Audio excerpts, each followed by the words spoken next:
Le Moyen-Âge est à la mode et j'en suis très heureux parce que je crois que cette époque a été absolument décisive. Je t'ai dit qu'elle soutenait sa thèse le 28. Une thèse sur quoi? Les chevaliers paysans l'ont mis au lac de Paladru. Au lac de Paladru! Passion médiéviste, l'histoire médiévale vue par ceux qui l'étudient.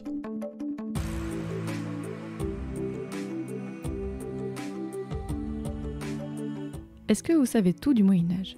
Est-ce qu'il vous reste encore des choses à découvrir? Et d'abord, qu'est-ce que le Moyen-Âge? En fait, il y a autant de réponses que de médiévistes. Vous commencez à le savoir, mais dans ce podcast, nous rencontrons des personnes qui étudient l'histoire médiévale. Ils vous parlent de leurs sujets passionnants et de leurs recherches pour que vous en sachiez plus sur cette belle période de plus de 1000 ans. Épisode 31. Yannick et Jacques II de Bourbon. C'est parti! Excuse-moi, mais il y a des gens que ça intéresse? Bonjour Yannick Daval. Bonjour. En juin 2018, tu as présenté un mémoire d'histoire médiévale, donc à l'Université de Lille, sous la direction de Bertrand Schnerb, sur un certain Jacques II de Bourbon, qui fut roi de Sicile vers la fin du Moyen-Âge. Donc aujourd'hui, dans cet épisode, tu vas nous raconter un petit peu qui il était. Les auditeurs ont déjà entendu parler des princes de Bourbon, mais si, rappelez-vous, dans l'épisode 16, Marie-Lise vous parlait des bâtards de cette famille princière de la fin du Moyen-Âge. On va commencer donc, Yannick. Qui était ce Jacques ? Et en fait, surtout, avant tout, dans quel contexte naît Jacques II de Bourbon ?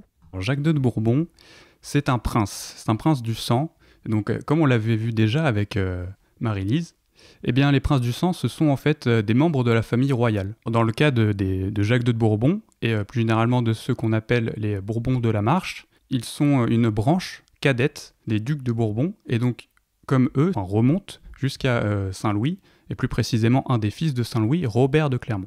Il naît dans une famille donc, des Bourbons de la Marche. Son père, il s'appelle Jean de Bourbon, comte de la Marche, et sa mère s'appelle Catherine de Vendôme. C'est l'aîné d'une fratrie de pas moins de 6 enfants. Ah oui. Et oui, alors il avait aussi 2 frères, Louis, comte de Vendôme. Alors un personnage assez intéressant dans le sens que c'est l'ancêtre de Henri IV. Ah oui. C'est par ce Louis de Bourbon, comte de Vendôme, puis ensuite ses enfants bien sûr, que Henri IV peut remonter ensuite au Bourbon et donc à Saint-Louis.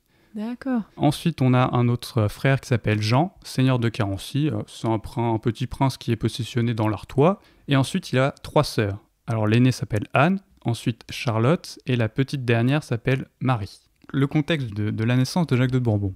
Alors, on n'a pas la date exacte de sa naissance, mais il est né vers 1380. À ce moment-là, le royaume de France, on est donc toujours dans la guerre de 100 ans, mais on rentre dans une phase, on va dire, de calme. C'est-à-dire, les combats sont assez limités, et il y a même des trêves à partir des années 1390. Donc c'est plutôt un royaume de France qui retrouve une certaine prospérité, on va dire. D'ailleurs, sur le contexte, dans l'épisode 29, on parlait déjà un petit peu de cette période-là. Donc les auditeurs, normalement, vous n'êtes pas trop perdus si vous avez bien suivi, hein, je compte sur vous. Dans ces années-là, le roi, c'est Charles VI. On le connaît sous le nom du roi fou. Il est assez intéressant dans le sens que, au début, il va bien, dans les premières années de son règne. Et il va commencer à faire une première crise de folie en 1392.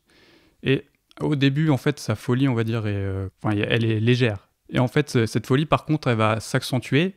Le roi, en gros, ne peut pas gouverner et il va y avoir une querelle entre les princes pour avoir le gouvernement. Et elle va se finir par la fameuse guerre civile entre Armagnac et Bourguignon, dont notre personnage de Jacques II de Bourbon aura un petit rôle. Quel est son parcours à Jacques II de Bourbon ? Déjà, à l'époque médiévale, on devient adulte d'un point de vue légal, en principe, généralement, à l'âge de 14 ans. Ah oui, c'est tôt quand même. C'est assez tôt, oui. Et donc, dans cette période, on va dire, un peu charnière entre l'âge de l'enfant et de l'homme, il y a quelque chose de très intéressant avec Jacques II de Bourbon, c'est qu'il participe à une croisade. Il participe à la croisade de Nicopolis. Alors, elle a lieu en 1396. C'est pas la plus connue des croisades, puisque c'est pas une des grandes croisades du 11e, 12e siècle. C'est une croisade tardive. Elle a lieu en 1396. Elle est dirigée par Jean, comte de Nevers, le futur Jean sans peur. Elle a pour objectif de contrer donc, les Ottomans qui sont alors en pleine expansion dans les Balkans et qui menacent notamment la Hongrie. Et le roi de Hongrie a alors demandé de l'aide aux autres royaumes occidentaux, notamment la France, qui a répondu favorablement. Ce qui est vraiment intéressant du coup, c'est que pendant cette croisade, Jacques II de Bourbon, qui a alors environ 16 ans, il va être d'abord adoubé par le roi de Hongrie lui-même. Ce qui est, si on se remet dans la peau d'un homme médiéval, d'un prince, se faire adouber par un roi, c'est vraiment un honneur Ouais, c'est pas incroyable. commun quand même. Oui, c'est vraiment une source de grand prestige. Donc, durant cette campagne, elle va mal se finir, puisqu'il y a la bataille de Nicopolis qui se déroule en septembre, et les croisés sont complètement défaits. Par les Ottomans. Exactement. Et notre personnage, eh bien, il va être captif, avec notamment le futur Jean sans peur, pendant plusieurs mois, avant d'être libéré contre une forte rançon. Donc ces personnages reviennent au royaume de France dans le courant de l'année 1398, et ils sont auréolés d'un immense prestige, parce qu'ils avaient combattu pour leur foi. Mais ils avaient raté. Oui, mais ils avaient combattu. Quand même, ça suffit en fait. Et ça suffit en fait. Cet acte de foi, de combattre pour sa foi, c'est se mettre en danger, et d'ailleurs de nombreux nobles ont perdu la vie lors de cette expédition, eh bien c'est une source de grand prestige, même si elle a échoué assez lamentablement. Après ce retour dans le royaume de France, le comte de la Marche va avoir une vie de prince assez normale, vivre à la cour à Paris. Ensuite, on va le retrouver à la guerre. Alors, ce qui va être assez important pour la suite, c'est que dans les années entre 1400 et 1403, il part combattre en Italie pour Louis II d'Anjou, qui a alors des prétentions sur le royaume de Sicile. Et donc il va faire un petit tour en Italie, pendant quelques temps, combattre pour ce prince. Ensuite, à son retour, encore une fois, il va vivre à la cour, enfin, il va vivre sa vie de prince, on va dire. Il va participer au gouvernement dans les conseils du roi, et il va notamment combattre les Anglais en 1404. Là encore, c'est plutôt un échec. Dans les années 1400, il y a un noble gallois qui se révolte contre le roi d'Angleterre, Owen Glendower. Et le roi d'Angleterre alors, c'est Henri IV, qui a usurpé le trône à Richard II, qui est un des personnages de Shakespeare. Et en fait, donc ce prince, ce noble de Galles va demander de l'aide aux ennemis de l'Angleterre. Les Français. Exactement. Et donc, il va y avoir des traités d'alliance notamment, et le roi de France donc, va décider d'envoyer des troupes en Galles pour aller aider du coup ce noble. Et c'est Jacques II de Bourbon qui va être nommé pour prendre la tête de cette armée. Donc là, il est déjà allé en Hongrie, il est allé en Sicile, et maintenant il se retrouve en Galles. Ok, il a beaucoup voyagé. C'est ça, et il a à peine, environ 24 ans alors. Il va être choisi donc pour mener cette expédition, une belle expédition, donc une armée d'environ 2000 hommes à peu près, sauf que ça va pas vraiment bien se passer. Encore ? Et oui. Alors c'est-à-dire que donc, l'armée doit se réunir en Bretagne à l'été, pour être conduite au Pays de Galles, mais en fait le prince ne vient pas. Il reste à Paris.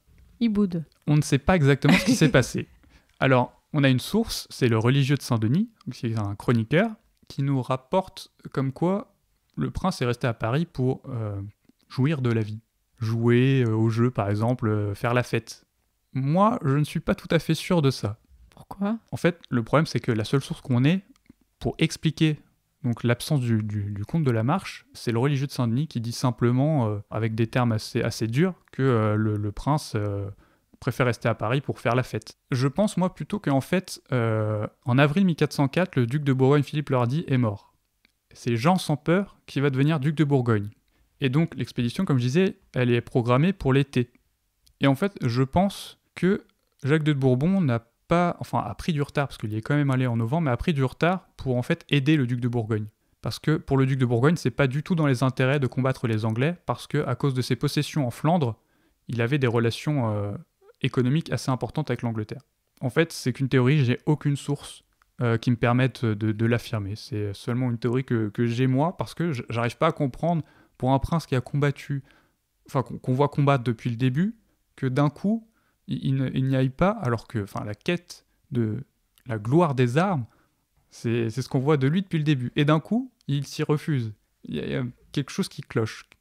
Et du coup, voilà, j'ai développé cette théorie, mais j'ai pas de source. Est-ce qu'il va aider les Gallois ou pas, finalement ? Il prend du retard, en fait, et il arrive seulement en novembre. Mais en novembre, la météo, elle ne permet pas, en fait, de naviguer sereinement à travers la Manche. Alors, en fait, ils vont juste faire une petite expédition sur les côtes anglaises, et ils vont revenir. Donc tout l'argent dépensé pour cette armée, belle armée, en fait, n'a servi à rien. Ah oui, c'est pas top ça. Voilà. Et l'autre point qui me fait dire d'ailleurs aussi que c'est volontaire en fait qu'il n'y soit pas allé, que ça soit probablement politique, c'est que en fait, à son retour, il n'a pas vraiment de problème. On le retrouve à la cour, il ne semble pas avoir été disgracié. Là, quand il revient à la cour, il a quoi? Il a 25 ans, il en est où dans sa vie à ce moment-là? Il va attaquer une période assez intéressante de sa vie, il va bientôt se marier. Il serait temps quand même. Et oui, et un premier mariage, un très beau mariage même, il va se marier avec la fille du roi de Navarre. Oh. Donc le roi de Navarre, c'est Charles III, et sa fille s'appelle Béatrice. Alors le traité est en 1405, et le mariage a lieu en 1406. C'est vraiment un très beau mariage, c'est quand même la fille d'un prince d'un rang social plus élevé. En 1406, donc, il se rend en Navarre pour épouser la princesse, et ensuite, on ne sait pas trop ce qu'il fait, mais on sait par exemple qu'il va combattre du côté de Grenade. Comme si elle allait combattre en fait pour son nouveau beau-père. Je dirais plutôt qu'il va combattre en fait pour sa foi en fait. Encore? Et oui, je pense que c'est encore dans cette idée de croisade en fait qu'il va combattre les musulmans qui sont encore à Grenade à ce moment-là en fait.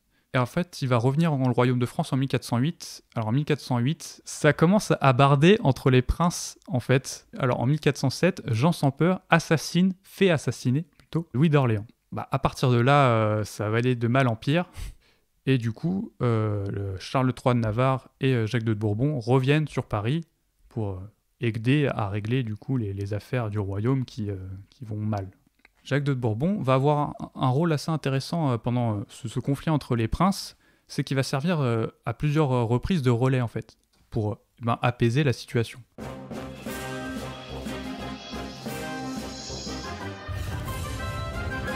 Bon, maintenant que vous êtes là, on va peut-être pouvoir commencer. Qu'est-ce que vous pensez du roi Arthur? Vous pouvez parler en toute franchise.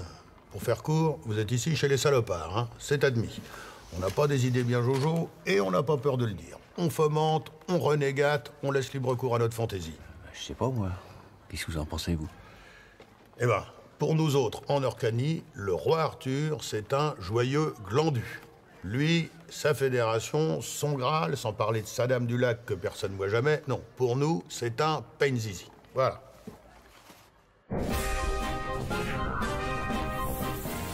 Une fois cette période de trouble passée, qu'est-ce qui devient? Eh bien, en 1415, on rentre dans une nouvelle période, on va dire, de calme dans le conflit entre les princes, et c'est à ce moment-là qu'un événement assez important va arriver.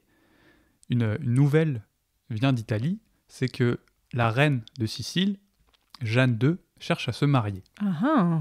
Et donc elle a envoyé des ambassades à travers l'Europe pour trouver un bon parti. Et donc il est intéressé? Et donc il est très intéressé. Mais il est marié? Non. Ah! En fait, il est veuf depuis déjà quelques années. Ah bon? Oui, malheureusement, Béatrice est morte quelques mois après avoir donné naissance à leur fille en 1407. Ah, c'est ballot. Et du coup, il est veuf, donc il est libre. Ah. Et il a un parti intéressant. Un très très beau parti même.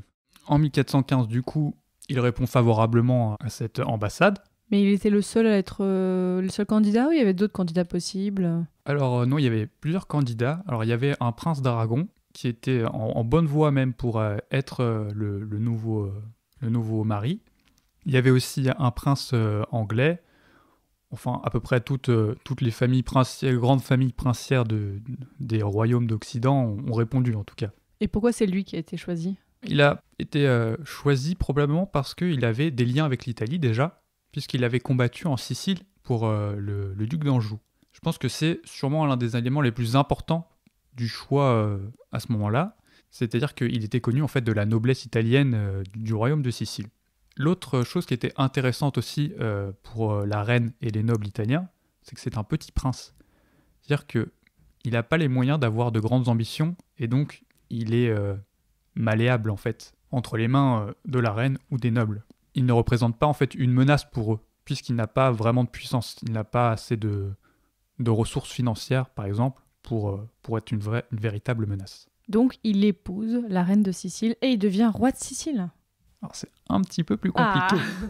Alors, donc une fois que la reine a décidé que ce serait Jacques II de Bourbon qui serait son nouveau mari, il se rend en Italie. À l'origine, le contrat de mariage ne prévoyait qu'il ne serait que prince de Tarente. Il ne devait pas avoir de couronne en fait. Pourquoi, en épousant la reine de Sicile, il ne pourrait pas être roi de Sicile? Les clauses du contrat étaient vues comme ça. Il ne devait pas être roi. Je pense que c'est pour que la reine, en fait, ne puisse pas avoir de concurrent en fait.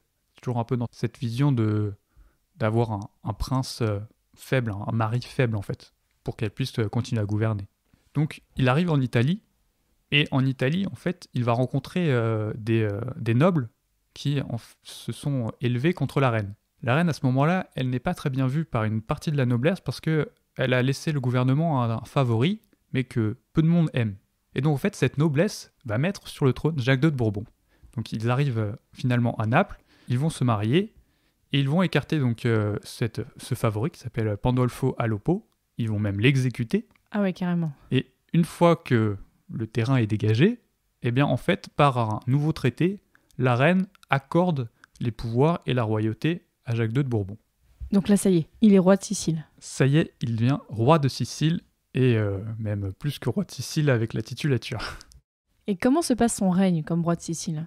Eh bien, un peu comme toujours, ça va pas vraiment bien se passer. Encore? Eh oui. Une fois qu'il est devenu roi, avec ce nouveau contrat, en fait, il écarte la reine. Sûrement aussi avec le support de cette même noblesse qui l'avait aidé contre le favori. Sauf que une autre partie de la noblesse s'élève contre ce nouveau roi. Oui, sinon c'est pas drôle. Surtout que les Italiens, quand il s'agit de politique et de se rebeller à cette époque, Oui, ils sont forts. Ils sont attaqués. Exactement. Donc il y a des révoltes dans le royaume, et ces révoltes, elles finissent par le renverser. En fait, la reine retrouve du coup le gouvernement, un nouveau contrat est passé, et il redevient seulement que prince de Tarente. Mais en fait, ça va être pire que ça, c'est-à-dire qu'il va être même enfermé par la reine, en fait. Tout en étant encore marié avec elle? Oui. Ça va rester son mari, mais il va devenir son prisonnier, en fait. Elle a l'air bizarre, cette reine, quand même. Le terrain italien, à cette époque, c'est quelque chose. Hein. Il faut s'accrocher, parce que entre les combats entre les princes, et aussi les combats entre les factions nobles, c'est vraiment un sacré casse-tête. Il se retrouve enfermé par la reine de Sicile. Exactement. Est-ce qu'il va réussir à s'échapper ou il va finir dans ce trou? Alors, il reçoit quand même du soutien depuis la France. Oui, parce que quand même, voilà, il a une grosse famille derrière lui et tout ça pour le soutenir. Exactement. Donc, il va recevoir quand même du support diplomatique depuis notamment la France, mais aussi, par exemple, le roi de Navarre, son ancien beau-père. Il va finir par être libéré en 1419. Au début, il reste à Naples, donc la capitale du royaume de Sicile, sauf que assez rapidement, en fait, il s'échappe. Oui, c'est vraiment une sorte d'évasion, en fait. Subitement, il prend un bateau et il s'en va. Il avait sûrement peur pour sa vie, parce que la sécurité ne devait pas... Enfin, même s'il était libre, il représentait même une certaine forme de danger pour la reine. Il avait peur pour sa vie. Alors ce qu'il va faire, du coup, il va s'échapper. Enfin, je ne sais pas si échapper serait un bon terme, mais il va fuir en tout cas. Et il va aller à Tarente, puisqu'il est prince de Tarente. Sauf que, une fois arrivé à Tarente, eh bien en fait, une noble italienne qui avait aussi des droits sur la principauté de Tarente, eh ben, elle va venir le déloger de Tarente. Et du coup, il se retrouve encore une fois obligé de fuir Tarente. Alors après, il va parcourir un petit peu l'Italie pendant quelques temps, et finalement, en fait, eh ben, il rentre en France dans le courant de l'année 1422. Tout penaud. Bon, dis-moi, là, une fois revenu en France, ça y est, est-ce qu'il va réussir quelque chose dans sa vie ou pas à un moment? Eh bien, toujours pas. Mais non, mais... Oui, c'est assez romanesque comme vie. Alors, une fois en France, donc il revient en 1422, il va réussir à se réinsérer auprès du nouveau roi pendant quelques temps, mais seulement quelques temps. En 1425, il est plus ou moins écarté une nouvelle fois du gouvernement, et en fait, à ce moment-là, on va le retrouver surtout dans ses terres, en fait. Donc, il était aussi comte de Castres, et en fait, on va le retrouver dans ses terres de Castres. Il comprend qu'il faut qu'il arrête d'aller ailleurs et qu'il reste chez lui. Oui, il fait un peu du boudin, je crois. Il va d'échec en échec quand même depuis, on va dire, le voyage en Angleterre. Il va quand même d'échec en échec. Même depuis la croisade au tout début, c'était pas top quand même. Oui, il l'a perdu, mais il la dirigeait pas. Et même s'il l'a perdu, il est quand même revenu avec beaucoup de gloire. Ensuite, à partir de l'Angleterre, il a quand même subi beaucoup d'échecs. Et donc, je crois que là, il arrive à un moment où ce dernier échec, là, ça l'a achevé. Et comment est-ce qu'il finit sa vie alors? On a un peu du mal à trouver sa trace dans les documents, mais pour faire simple, de 1425 à 1435, donc il reste dans ses terres, il s'occupe plus ou moins de ses terres et il ne fait pas grand-chose d'autre. En 1435, par contre, il va prendre une décision assez radicale. Il va décider d'abandonner en fait ses titres et il va se retirer du monde et devenir franciscain. Ah oui, c'est vraiment une décision très radicale pour le coup. Oui, alors c'est un peu difficile de voir le cheminement parce qu'on manque de sources. C'est quelque chose qu'il faut voir quand même sur un temps assez long.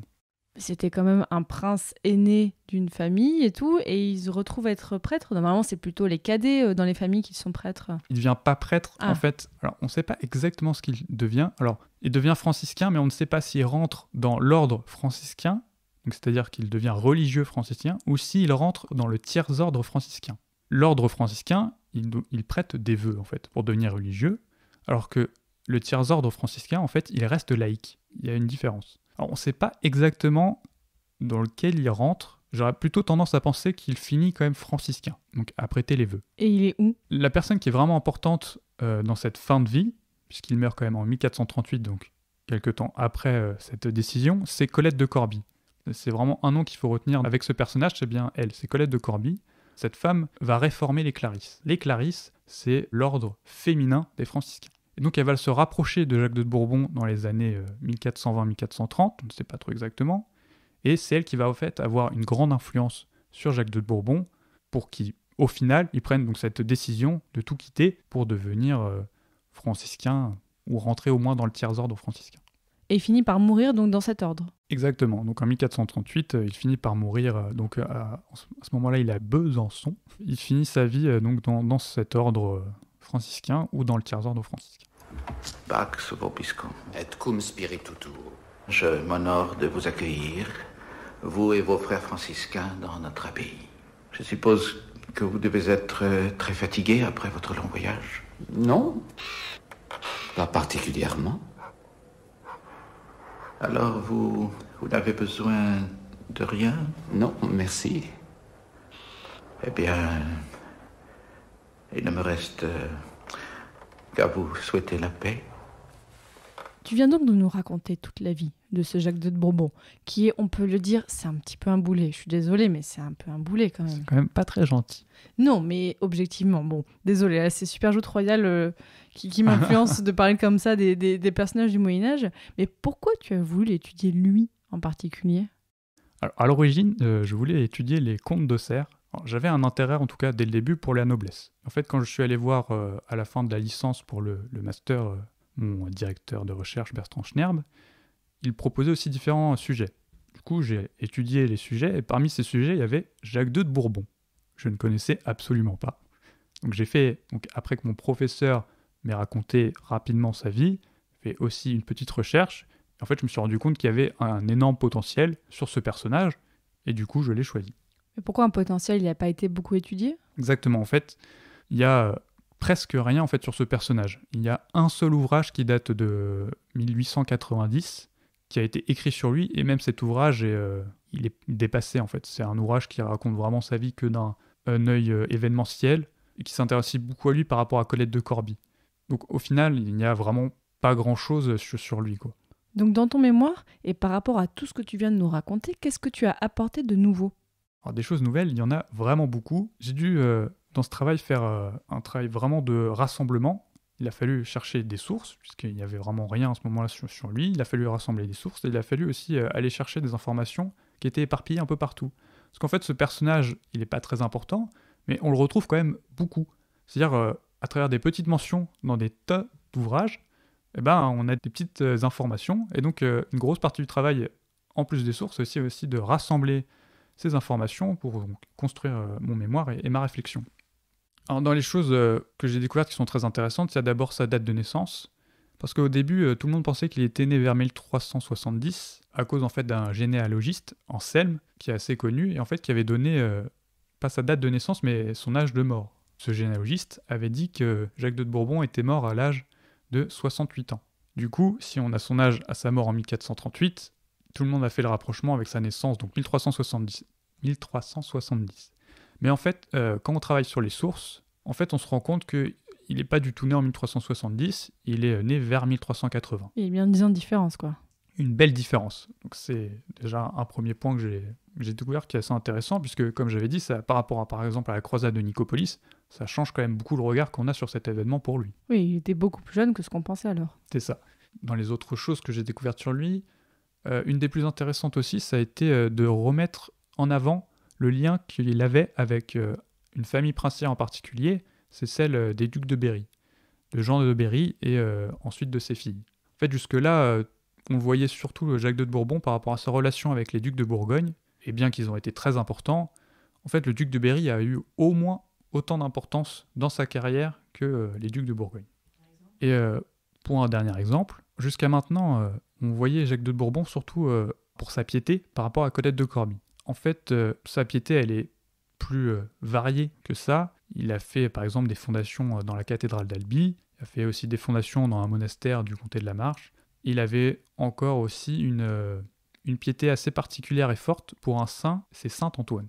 J'ai aussi essayé dans mon travail de sortir le personnage, ce que j'appelle la prison coltine. C'est-à-dire qu'il était un peu enfermé dans cette image du prince qui était influencé par Colette de Corbie, sans qu'on puisse voir autre chose derrière. Là, tu as rendu ton mémoire il y a quelque temps. Est-ce que tu aimerais faire une thèse sur lui? Alors j'espère faire une thèse après, surtout que en fait, il y a encore beaucoup de choses à faire dessus. Donc j'ai une liste très longue de sources que j'ai pas pu encore consulter, ainsi que d'ouvrages que j'ai pas pu encore lire. Enfin, c'est un véritable travail de thèse qui reste même à faire dessus en fait. Je suis même assez frustré par mon mémoire, puisque avec la limite de temps de 2 ans, bien, j'ai pas pu faire beaucoup de choses au final. Et là, depuis que tu as rendu ton mémoire, qu'est-ce que tu fais? Depuis mon mémoire, j'ai d'abord commencé par faire rentrer dans une préparation pour passer les concours, donc une préparation à l'agrégation. C'est les concours de l'enseignement, donc pour devenir prof, soit au lycée, soit à l'université. C'est ça. Et donc, en fait, cette préparation, ça s'est pas très très bien passé. En fait, je l'ai simplement abandonné en cours d'année. Et du coup, là, je prépare pour la rentrée prochaine à faire un master MEF, en fait. C'est quoi un master MEF? Alors, le master MEF, c'est un master pour préparer à devenir professeur et aussi pour passer le concours du CAPES. Quel bilan est-ce que tu tires de tes années de mémoire? Et est-ce que tu pourrais aussi nous dire, il me semble que tu as fait en fait d'autres études avant le master d'histoire médiévale, n'est-ce pas? Oui, j'ai un parcours un petit peu particulier, c'est-à-dire que j'ai repris mes études quelques années après avoir commencé à travailler. Pour reprendre depuis le début, je n'aimais pas trop l'école en fait. Du coup, j'ai rapidement été dans des études professionnelles pour pouvoir travailler. Et en fait, je me suis rendu compte que ça aussi, ça ne me plaisait pas vraiment et que j'avais envie de faire quand même des études. Et je voulais pas aller à l'école, je voulais faire des études en histoire. Surtout en histoire médiévale. Ah, t'avais déjà cet objectif. Ouais, en fait, oui. Alors, j'aimais pas l'école, mais comme j'adorais l'histoire, j'ai toujours eu en fait cette petite idée au fond de ma tête de pouvoir un jour faire des études d'histoire. Et un jour, je me suis dit, ok, on se lance. Et du coup, j'ai repris mes études. Et tu faisais quoi avant de reprendre tes études? En fait, j'ai passé différents diplômes pour être paysagiste. Après, j'ai travaillé quelques temps. Je travaillé 1 an. Après ça, donc, je me suis inscrit. Mais comme j'avais pas de bac, il a fallu que je passe ce qu'on appelle un DAEU pour pouvoir ensuite aller à l'université et pouvoir m'inscrire en licence. Donc après, j'ai fait le parcours normal, licence, master. Et c'était pas trop compliqué de reprendre tes études pour passer tout ça? Alors si, ça a été très compliqué même. Alors le DAU, ça a été...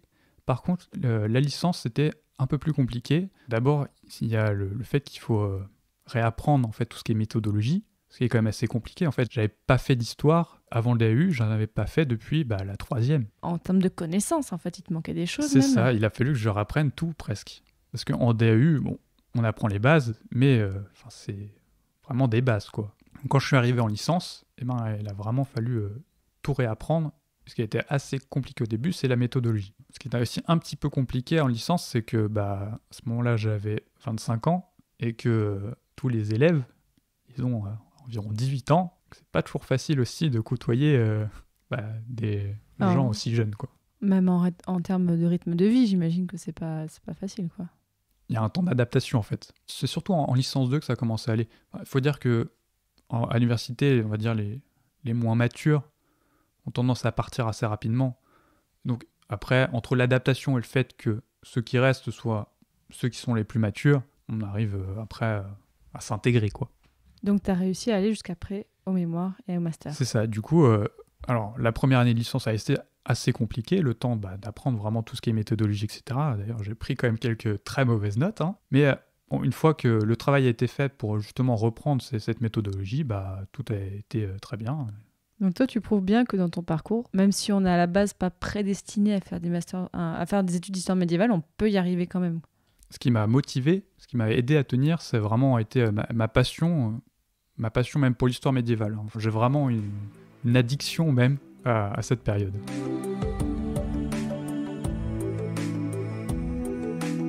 Maintenant, chers auditeurs et auditrices, vous en savez un petit peu plus sur qui était ce personnage un petit peu compliqué et parfois, disons-le, un petit peu boulé. Je suis désolée Yannick, mais donc qui était Jacques II de Bourbon. Donc merci quand même Yannick Daval de nous avoir appris tout ça sur lui. Mais de rien, c'était un grand plaisir pour moi. Et je prends quelques minutes pour vous parler du Tipeee de Passion Médiéviste. Grâce à Vodo, en août, j'ai pu payer une illustratrice qui s'appelle Din, D-I-N, pour réaliser l'illustration de cet épisode que vous pouvez voir, donc avec un portrait un petit peu humoristique de Jacques II de Bourbon, comme on pourrait l'imaginer à partir de ce que vous avez pu entendre dans l'épisode. Donc pour ce mois d'août, je tiens à remercier particulièrement Ambroise, Daniel, alias Winnie, qui soutient beaucoup le podcast, Isabelle du Kremlin Bicêtre et aussi Isabelle de Nîmes. Merci beaucoup encore pour vos dons, vraiment ça fait plaisir. Là en août, c'était un petit record. D'ailleurs, le Tipeee de Passion Médiéviste va un petit peu changer. Il va y avoir des changements notamment dans les paliers et dans les contreparties. Et les sacs Passion Médiéviste arrivent bientôt. Donc comme d'habitude, je vous dis, si vous voulez soutenir le podcast et m'encourager et recevoir des stickers, des goodies du podcast, vous pouvez contribuer au Tipeee, donc tipeee.com/passionmédiéviste, à hauteur de quelques euros par mois ou alors juste de façon ponctuelle. Et dans le prochain épisode de Passion Médiéviste, on va parler de la restauration des sceaux du Moyen-Âge. Salut!